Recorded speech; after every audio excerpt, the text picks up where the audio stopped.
Selamat malam para netizen dimanapun kita berada. Salam inspirasi bagi kita semua ya. Pengamat mengatakan ya, Ubaidillah Badrun mengatakan bahwa putusan MK soal batas usia capres-cawapres buka pintu dinasti politik Jokowi. Wow, ada apa begitu kan ya? Jangan-jangan ini sampai berkuasa 20 tahun begitu kan? Iya bisa juga begitu. Si Gibran menjadi cawapres, lalu kemudian menjadi capres, lalu kemudian menjadi capres begitu kan sudah 15 tahun begitu kan.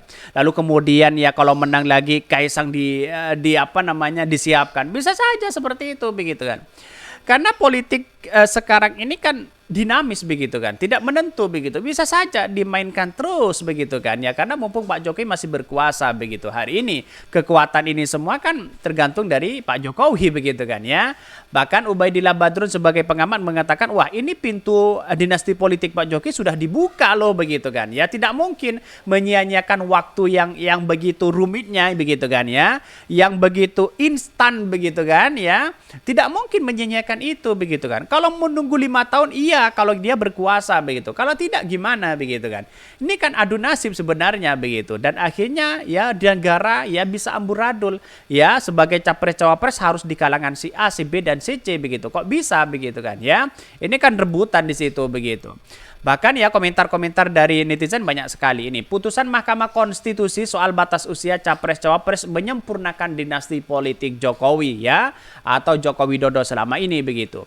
Bahkan ya sangat prihatin Pak, dulu Soeharto jatuh karena KKN. Era itu jauh lebih terbuka KKN-nya. Ya, tapi heran parpol dan cendekiawan begitu diam dan tim ya begitu kan, hore rezim ya yang henti puji-puji ya katanya begitu ya. Ya kan kadang mereka tidak sadar begitu kan.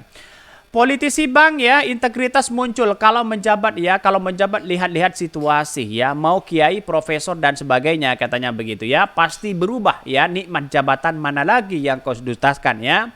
Pemilu di 2024 perang antara koalisi rezim penguasa versus rakyat, tidak ubah rakyat ya terhadap relevan katanya begitu. Ini komentar-komentar netizen banyak sekali loh begitu kan. Mengapa dinasti politik ini sangat tidak diminati oleh bangsa kita? Karena ini negara demokrasi begitu kan. Kalau semuanya berkuasa misalnya begitu kan. Yang berkuasa sudah Kaisang, yang berkuasa Gibran, yang berkuasa si Bobi, yang menantunya, yang berkuasa adik iparnya. Apakah ditambah lagi dengan anak-anak Pak Jokowi? Apakah ditambah lagi dengan keluarga-keluarga Pak Jokowi? Apakah ditambah lagi dengan kerabat-kerabat mereka begitu kan? Justru inilah yang menghambat demokrasi kita begitu kan ya. Menghambat demokrasi. Bisa saja ketua KPK-nya nanti keluarga Pak Jokowi begitu. Kan begitu logikanya begitu kan. Jadi artinya apa? Artinya kita harus begitu, masyarakat tidak hanya tinggal diam terkait dengan dinasti politik begitu. Kalau bisa ini ditolak begitu kan ya. Ini bukan soal capres-cawapres mereka siapapun, bukan soal itu begitu kan. Tapi masalah soal konstitusi kita begitu kan. Jadi kita harus bersuara itu begitu. Jadi artinya apa? Artinya selama ini masyarakat harus ya menggaungkan terhadap ini begitu kan.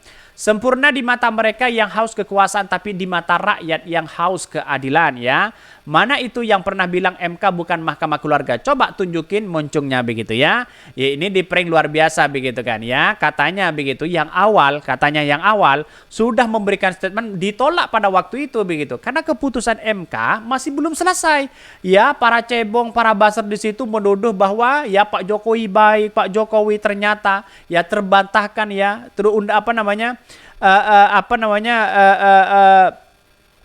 penggugatan dalam batas usia sudah tidak dibatalkan begitu kan ya, di situ katanya begitu ditolak begitu. Tapi ujung mereka mengatakan begitu kan, justru ya laporan dari mahasiswa itu yang diterima, akhirnya kecewa lagi mereka begitu kan ya. Padahal sudah bahagia, mereka sudah mau tasyakuran kira-kira seperti itu begitu, tapi kena prank begitu kan ya. Ujung-ujungnya apa yang terjadi? Marah lagi pendukung-pendukung Pak Jokowi begitu kan ya, sana sini marah, sana sini marah. Ada apa begitu ya, kita tunggu saja bagaimana nasib mereka begitu. Tapi saya yakin dan saya yakinnya apa yang dilakukan selama oleh Pak Jokowi begitu kan, seolah-olah kan membangun dinasti politik yang sangat kental begitu ini.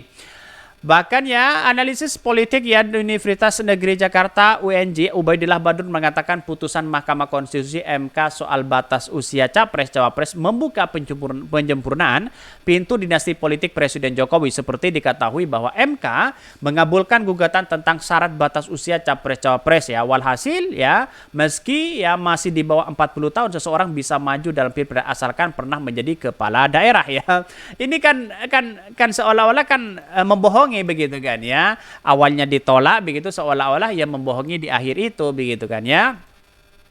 Dengan putusan itu yang terbuka pintu anak Jokowi Gibran Rakabuming Raka ya untuk bisa menjadi ya bakal calon wakil presiden ya, kata Ubaidillah melalui keterangan tertulis. Bahkan belakangan ini nama Gibran memang santer disebut-sebut ya bakal menjadi bakal calon wakil presiden untuk Prabowo Subianto. Selain ya karena Gibran merupakan kader PDP, peluang itu terhalang batas usia karena Gibran masih 36 tahun. Sedangkan ketentuan dalam Undang-Undang Capres-Cawapres minimal berusia 40 tahun. Bahkan di satu sisi akan tetapi begitu ya, kans dari Gibran maju menjadi cawapres dari Pak Prabowo kembali terbuka usai MK mengabulkan syarat capres-cawapres berusia paling rendah 40 tahun atau berpengalaman sebagai kepala daerah ya. Itu putusan hakim 2023 ini begitu kan, 16 Oktober dari mahasiswa yang bernama Almas Sakibiru begitu kan. Almas Sakibiru ini kan katanya begitu bapaknya itu dekat dengan Pak Jokowi atau keluarga Pak Jokowi. Kita lihat saja mereka begitu, apakah benar begitu. Si Almas ini karena memang pengagum Gibran, otomatis ada sesuatu dinasti politik yang dimainkan mereka, ada dinasti politik yang kemudian begitu kan mengarah kepada mereka begitu kan. Karena yang ia tuntut mereka begitu, yang ia gugat mereka itu masih sebatas dari belakang-belakang ya teman pendukung-pendukung Gibran, bukan dari orang lain begitu. Artinya selama ini kan jelas mereka begitu kan ya. Bahkan Ubaidillah pun mengatakan putusan MK hari ini akan menguntungkan Gibran dan seluruh kepala daerah atau mantan kepala daerah. Tapi untuk pemilu di 2024 yang paling diuntungkan adalah Gibran. Ubaidillah juga mengatakan putusan MK secara substantif dan kualitatif begitu kan yang masalah serius. Pasalnya putusan tersebut berlaku untuk seluruh ya kepala daerah ya, baik di level provinsi hingga kabupaten. Bahkan tak cuma bermasalah secara kualitatif, Ubaidillah mengatakan putusan MK memungkinkan ditafsirkan adanya konflik kepentingan karena berlaku begitu mulai ya pemilu di 2024. Lain lagi jika putusan batas usia berlaku mulai tahun 2029 ya. Sebelumnya, Presiden Joko Widodo atau Jokowi kembali mengulangi pernyataan soal tak ikut campur dalam penentuan pasangan calon presiden, calon wakil presiden oleh partai politik. Apakah ini hanya gimmick saja? Apakah ini semata-mata menghindari dari ini semua begitu kan? Jelas begitu kan ya. Kelihatan walaupun Pak Jokowi tidak menunjukkan secara implisit mengatakan bahwa saya mendukung mendukung Gibran, mendukung ini dan itu begitu kan. Tapi kan secara implisit dia tahu bahwa anak saya akan maju begitu kan. Kan begitu logikanya begitu kan. Jadi artinya selama ini bahwa dinasti politik ini sangat kacau begitu ya. Saya tidak setuju kali begitu kan. Tetapi ini masalah politik begitu kan. Ya pasti yang diuntungkan itu adalah Anies Baswedan. Ganjar sudah kalah di depan mata begitu. Kalau kita berbicara tentang ini begitu. Yang namanya politik bisa saja menang begitu kan ya. Oke, mungkin itu yang kami sampaikan ya. Tonton terus channel Hodari Podcast Rakyat ini karena ada berita-berita menarik dan viral setiap harinya. Salam para netizen, salam inspirasi bagi kita semua. Jangan lupa di subscribe channel YouTube Hodari Podcast Rakyat ini.